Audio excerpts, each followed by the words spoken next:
Buenos nachos, I'm Chris. Hey there, I'm Gary. Hey, my name's Jared. And I am Eric. We're Bowling for Soup, and you are lucky enough, and sincerely, you're freaking lucky. You're watching the Warrior Report.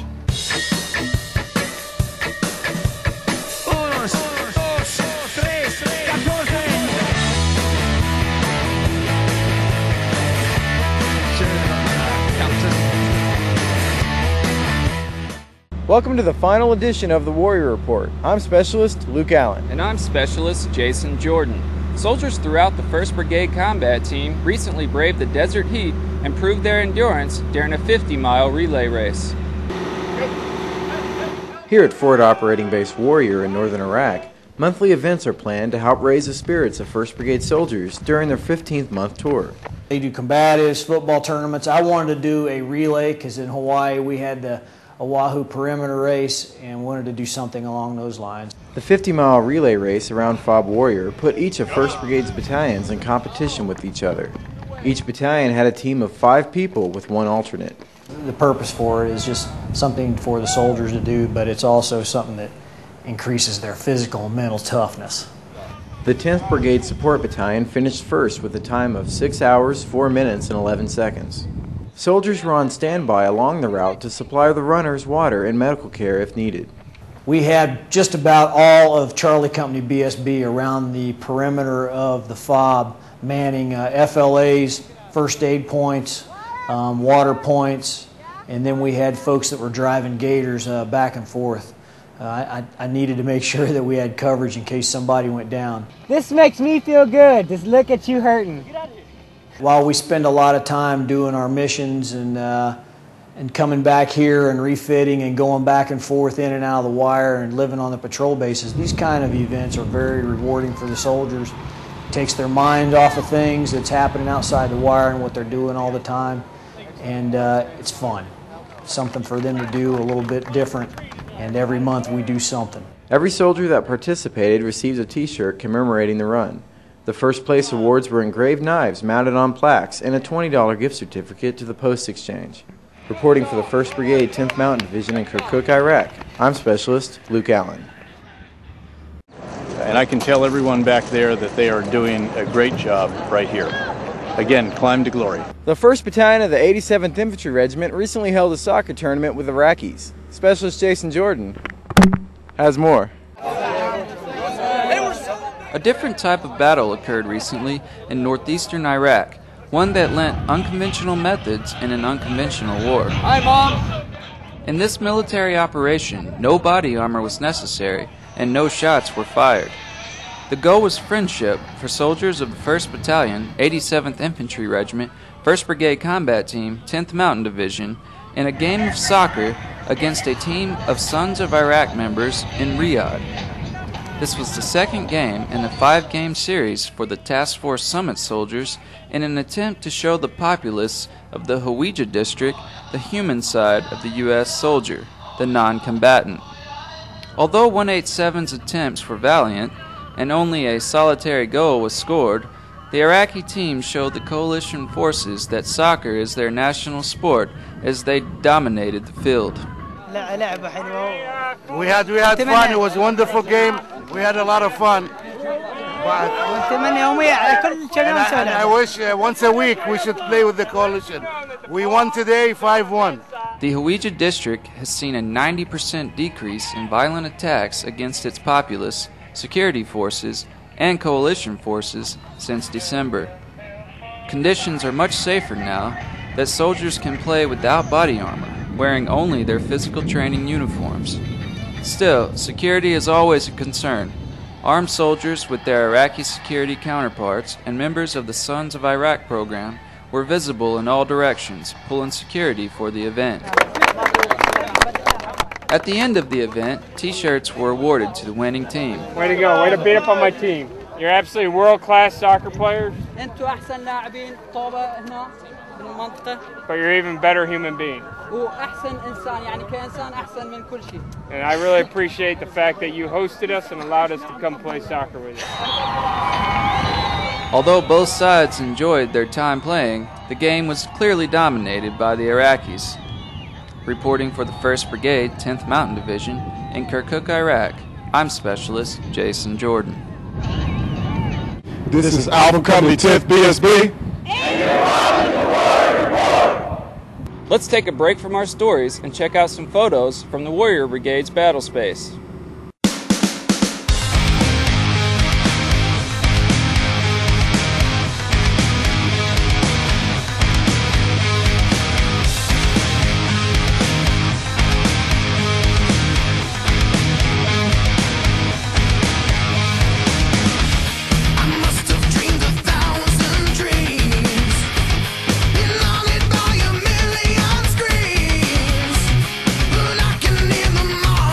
Feet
Lieutenant Colonel John Thompson, Commander, 1st Squadron, 6th Cavalry. We love you and miss you, and we'll be home soon, and we are very proud of what we're doing, and we are very proud of you of what you're doing and your support to us. Love you and miss you.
A lot of work goes on behind the scenes as we try to ensure that the Iraqi people have extensive and honest coverage of our operations here. Specialist Luke Allen has more from the Iraqi Media Network. Most Americans watch the news to gather information on what's going on in their world. For the local citizens of Kirkuk, Iraq, they turn to the Iraqi Media Network, or IMN TV. The station has just celebrated its 40th anniversary in 2007, and they haven't stopped expanding since. Meet Darth and Carso. They manage a company called The Citadel, a public relations firm that supports the local government with news and information. On a weekly basis, we are setting up programs for the officials to bring them on TV and to inform the people of the city about what's the newest news that happened in the city. On a daily basis, we are working together with the Iraqi government here in Kirkuk and the ISF, Iraq Security Forces, and also coalition forces, U.S. Army. We have events going on every single day about like development, economic development here, and even the security situation, and the normal meetings going on in the departments, government departments. We are trying to send the messages for the people, to acknowledge the people about, here in Kirkuk, about what is going on, what the government is doing. The station is growing in viewership and popularity. Right now we have a range for almost 60 kilometer diameter, which a lot of people is looking at this shows, and especially they know what's the timing, because right now they got to a rhythm that they know anytime what show will be on TV, and they will look at it, and during the show they will call in to the officials to ask them about their concern and the people's concern. All the computers, all the editing staff behind me. All those things came after 2003, after the liberation, and in those departments we are producing news, and we are producing press releases, newsletters for the people every single day. During Saddam time, it has they shut it down. They transferred all of the equipments to Baghdad so they can use it for a channel for Saddam's son Uday. Since 2003, when coalition forces liberated Iraq, this TV station got up on his feet again, and with the support of coalition forces and the local government, they have provided equipments that they need for their channel. IMN TV broadcasts in 4 different languages, and the 4 ethnic groups work together to pump out daily news for the people of Kirkuk.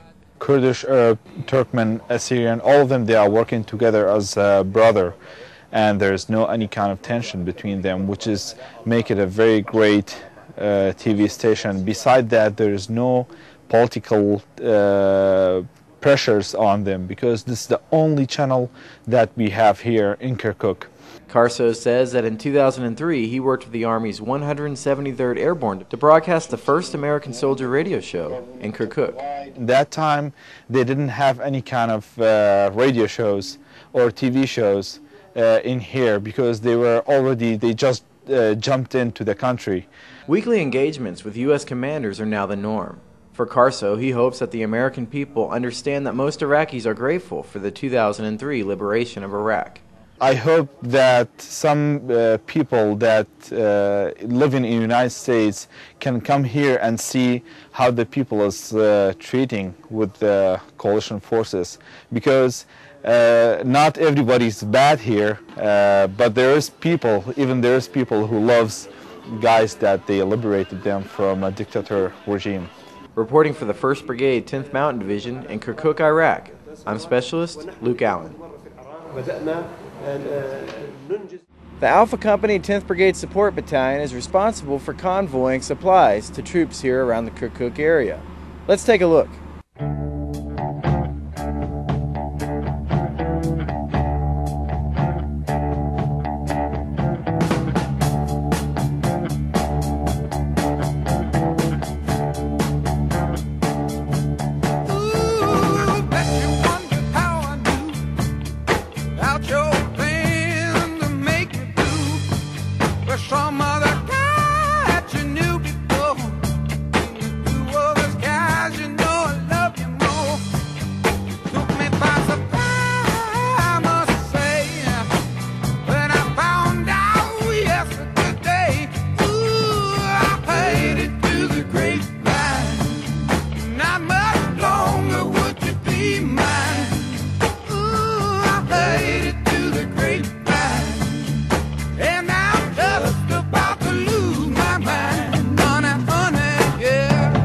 We're the best at what we do.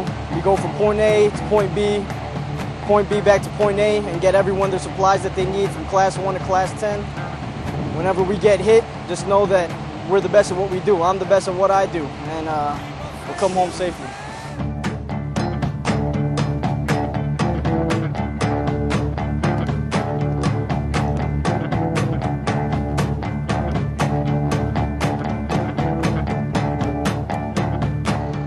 It is challenging at times, a lot of hard work, a lot of long hours. The soldiers that we have, though, are outstanding. They work day in, day out. They never complain.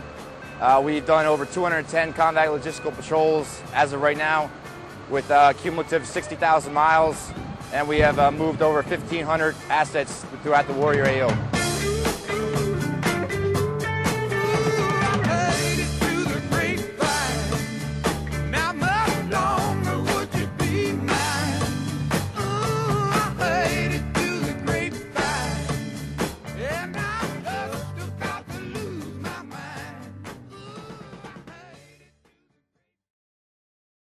That's all the time we have for this edition. But remember, when news breaks, we fix it. Okay, and begin. And action. Wait, you have to say action. No, we've already started though. Someone did it. No, they said action on TV. Wait a minute, or movies. Action! This is not a movie. Hey! How's it going? Oh, We're wait, Bowling Pursuit. Wait, I was introducing us.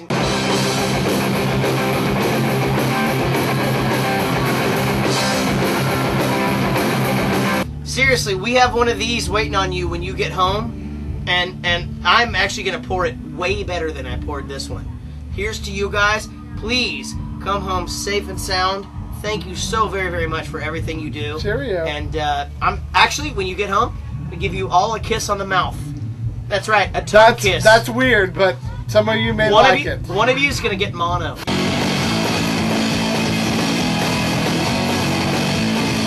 You know what? This one right here, this one, I'm gonna save this one right here for you guys. I'm not gonna drink it. So It's gonna be stale. it'll really?